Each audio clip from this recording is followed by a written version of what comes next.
Now I call my friend Saeed Umar Athay to give Tamil motivation speech in between us. Assalamu alaikum wa rahmatullahi wa barakatuhu. Alhamdulillah.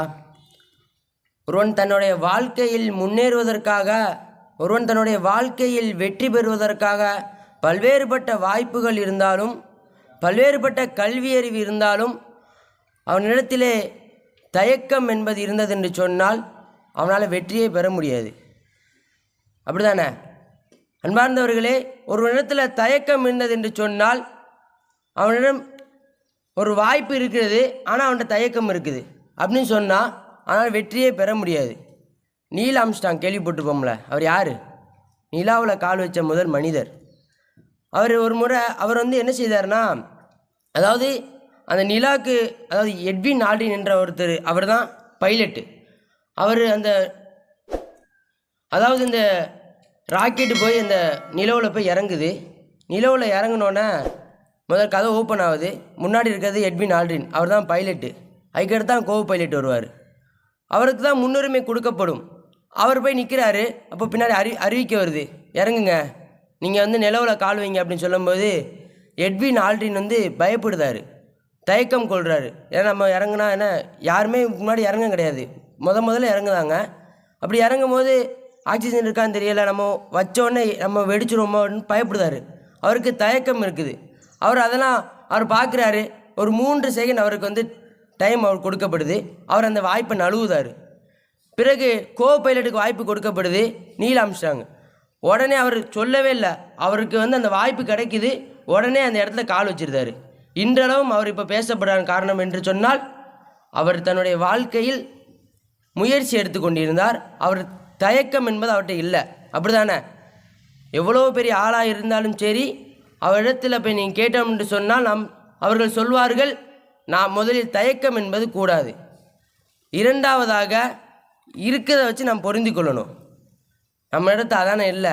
எவ்வளோ பெரிய வாய்ப்பு, எவ்வளோ வாய்ப்பு கொடுக்கப்பட்டாலும் இருக்கிறத வச்சு பொருந்தி கொள்ள மாட்டான். ஒருத்தர் என்ன செஞ்சான், நம்ம வாழ்க்கையில் முன்னேறணும் அப்படின்னு சொல்லிட்டு ஒரு வீட்டில் போயிட்டு யாசகம் காசு கேட்குறாரு. நீங்கள் ஏதாச்சும் கொடுங்க, நான் இதை வச்சு முன்னேறுங்கன்னு சொல்லும்போது அந்த வீட்டு ஓனர் என்ன செய்தார், வீட்டில் செத்த எலி கிடக்கு ஒன்று, செத்த எலி காலை அடித்து போட்டிருக்காப்புல, அதை எடுத்து கொடுத்துட்டாரு. அதை இழிவுபடுத்துறதுக்காண்டி கொடுத்தாரு. நீ இந்த செத்த எலி வச்சு ஏதாவது செஞ்சுக்கோ அப்படின்னு சொல்லி கொடுத்தாரு. இவர் அதை எடுத்துகிட்டு சரி இது நல்லா இருக்குது அப்படின்னு சொல்லிட்டு வாங்கிட்டு போயிட்டார். கடை வீதிக்கு போகிறாரு. கடை வீதியில் பார்த்தா ஒரு கடையில் பூனை வளர்த்துட்ருக்காங்க. அந்த கடைக்கார்ட்ட போய் கேட்குறாரு, நான் உங்களுக்கு இந்த செத்த எலியை தாரேன், இதை வச்சுட்டு நீங்கள் ஒரு பட்டாணி கொத்து கொஞ்சம் கொடுத்தீங்கன்னா கொஞ்சம் நல்லாயிருக்கும் அப்படின்னு சொல்கிறாரு. அவருக்கு நல்லது தானே, ஏன்னா ஒரு நாள் பால் போட தேவையில்லை, பால் கொடுக்க தேவையில்லை பூனைக்கு. இந்த எலியை கொடுத்தா ஒரு நாள் சாப்பாடு போயிடும்னு சொல்லிட்டு அவர் அந்த எலியை கொடுக்குறாரு. எலியை கொடுத்துட்டு கொஞ்சம் பட்டாணி எடுத்து கொடுத்துட்டாரு. இவர் அந்த பட்டாணியை வாங்கிட்டு அதே பக்கத்தில் ஒரு கடையை போட்டு 1.5 ரூபாய்க்கு அதை விட்டுருந்தாரு. ₹1.50 அவர் கொடுத்துட்டு சரி பார்க்குறாரு. இந்த ₹1.50 எடுத்துகிட்டு மறுபடியும் அதே கடைக்கு போகிறாரு. ஏங்க இந்த பட்டாணி நீங்கள் தந்த பட்டாணியை விற்றுட்டேன், இன்னும் கொஞ்சம் பட்டாணி கொடுங்க அப்படின்னு சொல்லிட்டு அந்த 1.5 ரூபாய் கொடுக்குறாரு. அவருக்கு சந்தோஷம். என்னடா இவன் கொஞ்சம் தான் கொடுத்தோம் அதை விற்றுட்டான்னு சொல்லிட்டு திரும்ப அதே மாதிரி கடைக்கு போகிறாரு. அவர் கொஞ்சம் கொடுக்காரு, கொஞ்சம் அதிகமாக கொடுக்குறாரு. சரி இந்த வச்சுக்கோப்பான்னு சொல்லி கொடுக்கும்போது அவர் அதை வாங்கிட்டு மறுபடியும் அதே கடை அங்கிட்டே போய் விற்கிறாரு. அதை அன்றைக்கி 15 ரூபாய்க்கு விற்றுருந்தாரு. அடுத்து அது பொறுமையே இல்லை. அடுத்த நாள் அவர் போயிட்டு வாழைப்பழம் வாங்கி அதை வாழைப்பழத்தை விற்கிறாரு. இப்படி அவர் 1 வருஷம் அப்படி தொடர்ந்து செஞ்சுட்டே வராரு. அடுத்து 1 வருஷம் கழித்து அவர் கொஞ்சம் பணக்காரர், கொஞ்சம் நல்ல முறைக்கு வந்தோடனே அவர் தாம்பழத்தை எடுத்துகிட்டு அதில் பூ அதாவது இந்த காய்கறிலாம் சொல்லுவாங்கள்ல, எல்லா பொருளையும் வச்சுட்டு அந்த ஓனர் வீட்டுக்கு போகிறாரு. செத்தேலியை கொடுத்தாம்ல அவன்கிட்ட போயிட்டு முன்னாடி நிற்கிறாரு. அவர் வராரு, தெரியவே இல்லை. இவருக்கு தெரியுது அவர் யாருன்ட்டு, ஆனால் அவருக்கு தெரியலை. நீ யார் அப்படின்னு கேட்கும்போது என்னை தெரியலையா, நீங்கள் போன வருஷம் நேரத்தை எனக்கு செத்தேலியை கொடுத்தியல்ல, அதான் நான் அப்படின்னு சொல்கிறாரு.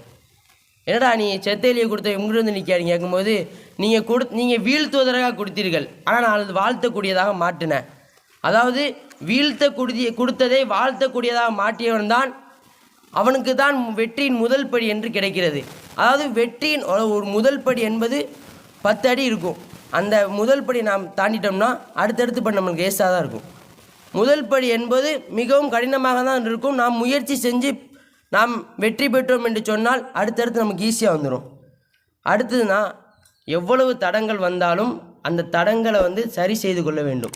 எவ்வளவு தடங்கள் ஒருத்தனுக்கு தடங்கள் இருக்குதா அது அனைத்தையும் அவன் சரி செய்து விட்டான் என்று சொன்னால் அவனும் வெற்றி பெற்று வருவான்.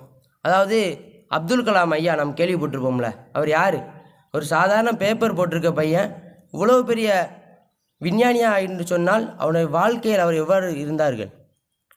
அதாவது இந்த ஒரு நிமிஷம், அதாவது எப்படின்னா ஒருத்தர் இருக்கிறாரு, அதாவது அப்துல் கலாம் ஐயா அவர் என்ன செய்தார்னா SLV-3 ராக்கெட்டு 1978 SLV-3 ராக்கெட்டை வந்து தயாரிச்சிட்டு இருக்கிறாரு. தயாரிச்சுட்டு இருக்கும்போது ஒரு தந்தை மரணம் அடைந்து விட்டார்கள். மிகப்பெரிய கைசேதம். அத்தா இறந்துட்டு அவ்வளோ பெரிய கஷ்டம். அத்தா இறந்துட்டாங்க. இப்போ அத்தாவோட இறுதி சடங்கு முடிச்சுட்டு திரும்ப வந்து அவர் SLV-3 ராக்கெட்டை அவர் கண்டுபிடிக்கிறாரு. கண்டுபிடிச்சிட்டு இருக்கும்போது தன்னோட தாயாரும் இறந்துட்டாங்க. மிகப்பெரிய 2 கைசேதம். தாயும் தந்தையும் இறந்து விட்டாங்க. சரி அவர் பார்க்குறாரு, சரி நம்ம SLV-3 ராக்கெட்டை கண்டுபிடிப்பான்னு சொல்லி மறுபடியும் கண்டுபிடிக்கிறாரு. கண்டுபிடிச்சி 1979 கொண்டு போய் அதை ஏவுதார். ஆனால் அது ஏதோ சிஸ்டம் கோளாறு போல் அது வந்து போய்கிட்டு இருக்கும்போது அந்த கடலில் விழுந்து ஃபெயிலியர் ஆயிடுது. ஆனால் பல்வேறுபட்ட தலைவர்கள் வந்து அவமானப்படுத்துகிறாங்க. நீ வந்து 1000 கோடியை வேஸ்ட் பண்ணிட்ட, நீ எதுக்குள்ள ஆயக்கில்லைன்னு சொல்லி அவமானப்படுத்துகிறாங்க.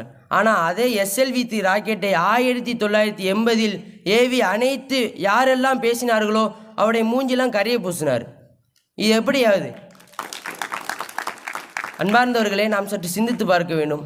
அவருடைய வாழ்க்கையில் எவ்வளவு தடங்கள் வந்தாலும் அந்த தடங்களை அவர்கள் சரி செய்து அவர்கள் லட்சியத்தின் மீது ஓடினார்கள். அடுத்ததாக நீயாக இருக்க வேண்டும். எந்த காரணத்திற்காகவும் முன்னே நீ அடுத்தவர்களுக்காக மாட்டிவிடக்கூடாது. ஒரு பூனை இருந்துச்சான்.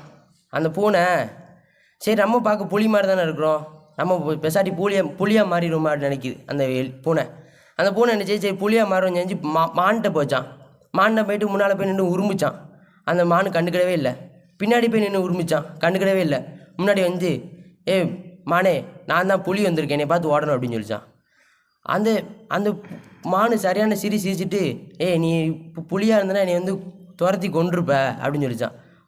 பூனை பார்த்துட்டே இருந்துச்சா. அடுத்து மானு சொல்லிச்சான், சரி நீ பிரச்சனை இல்லை, நான் இப்போ ஓடுதேன், என்னை துரத்திட்டு வந்து அடித்து கொண்டுரு அப்படின்னு சொல்லிச்சான். இது மானு ஓடுது, பூனையும் பின்னாடியே ஓடுது. பார்த்தா மானு சரியான வேகத்தில் ஓடிச்சு, பூனையால் ஓட முடியல, இழைச்சி போய் நின்றுச்சான். சரி நின்று பார்த்துட்டு சரி காட்டெருமைகிட்ட போய் நம்ம பேசுவோம், நம்ம மானு தான் நம்மளை ஓடிடுச்சே, காட்டெருமைகிட்ட பேசுவோம்னு சொல்லிட்டு காட்டெருமைக்கிட்ட போய் நின்று உருமிச்சான். காட்டெருமை வந்து கண்டுக்கிடவே இல்லை, அது விஷயம் சாப்பிட்டு இருந்துச்சு. போய் பின்னாடி போய் நின்று உருமிச்சான். அப்புறம் ஒற்றை மீதி காலை வச்சு அடிச்சு எல்லாம் போய் அடித்து பறந்துருச்சு, கை கால்லாம் அடிபட்டுருச்சு. சரி இது பார்த்துச்சான், சரி நம்ம வந்து அசைவமாக இருந்தனால தான் நம்மளை வந்து அடிக்கிறாங்க, நம்ம சைவமாக மாறிவோம் அப்படின்னு சொல்லிட்டு சைவமாக மாறிச்சான். அப்போ 2 எலியை கூப்பிட்டு நம்மலாம் ஃப்ரெண்ட் ஆயிடுவோம், நம்மளாம் ஒரே ஃப்ரெண்டு, நானுமே சைவம் உங்களை சாப்பிட மாட்டேன்னு சொல்லிச்சான். சரி 3 வாரம் ஃப்ரெண்ட்ஸு. கொஞ்ச நாள் போச்சு. பார்த்தா பூனைக்கு வந்து சரியான பசி அந்த நேரத்தில். ஏன்னா இது கேரட்டு பீன்ஸ் அந்த மாதிரி சாப்பிட்டு ரொம்ப பசியாக இருந்தபோது அந்த எலிகள் என்ன செஞ்சு, ஒரு எலி காதில் போய் விளாண்டுச்சு, இன்னொரு எலி வந்து காலில் பிடிச்சி நோண்டிகிட்டு இருந்துச்சான். பூனை பார்த்துச்சு நம்மளுக்கு சரிப்பட்டு வராடா, ரெண்டுமே நம்மளை வெறிப்பேற்றிட்டு இருக்குன்னு சொல்லிட்டு 2த்தையும் அடித்து சாப்பிட்டுச்சு. அப்போது நம்ம இந்த விஷயத்தை நாம் என்ன புரியுதோ, நம்முடைய வாழ்க்கையை நாம இருக்க வேண்டும். அந்த பூனை வந்து பூனையாக இருந்து சொன்னால் அது தன்னோட வாழ்க்கையில் அது நல்லா இருந்திருக்கும். அது புலியாக மாறிச்சு, அடிபட்டுச்சு, அதாவது சைவமாக மாறிச்சு, வெறுப்பேற்றினாங்க. அப்போது அவருடைய வாழ்க்கையில் அவர்கள் தானாக இருக்க வேண்டும். அடுத்தவருக்காக யாரையும் நம்ம மாட்டி விடக்கூடாது. கடைசியாக நான் ஒரு விஷயம் சொல்கிறேன். வெற்றியாளர் ரகசியத்தை நான் உங்களுக்கு சொல்லட்டா? எதுவுமே கிடையாது. நாம் யார்கிட்டமோ நம்ம காதல் வைக்கிறோம், பொண்ணுகிட்ட வைக்கிறோம், அதாவது பொண்ணு ஒரு பையனுக்கு வைக்கிறாங்க. இப்படி காதல் வைக்கும்போது நீங்கள் வந்து யார்கிட்டையும் தந்தையாக யாராக இருந்தாலும் நம்மளை விட்டுட்டு போயிடுவாங்க. ஒரு கட்டத்தில் தாயாக இருக்கட்டும், தந்தையாக இருக்கட்டும், சகோதர சகோதரி, நண்பர்கள் யாராக இருந்தாலும் அவர்கள் என்ன செய்வாங்க, நம்மளை விட்டுட்டு போயிடுவாங்க. நம்மளிடம் இருக்கக்கூடிய ஒரே ஒரு இது நம்மளுடைய லட்சியம், நம்முடைய ஃபோக்கஸ்.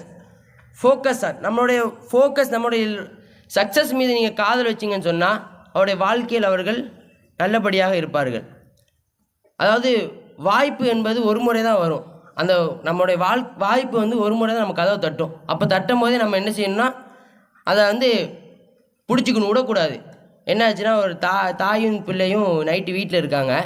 வீட்டில் இருக்கும் கரண்ட் போயிடுது. தாய் சொல்கிறாங்க அந்த பையன்கிட்ட பார்த்து, அடுத்த வாய்ப்பு இருக்குது என்று விட்டு விடக்கூடாது.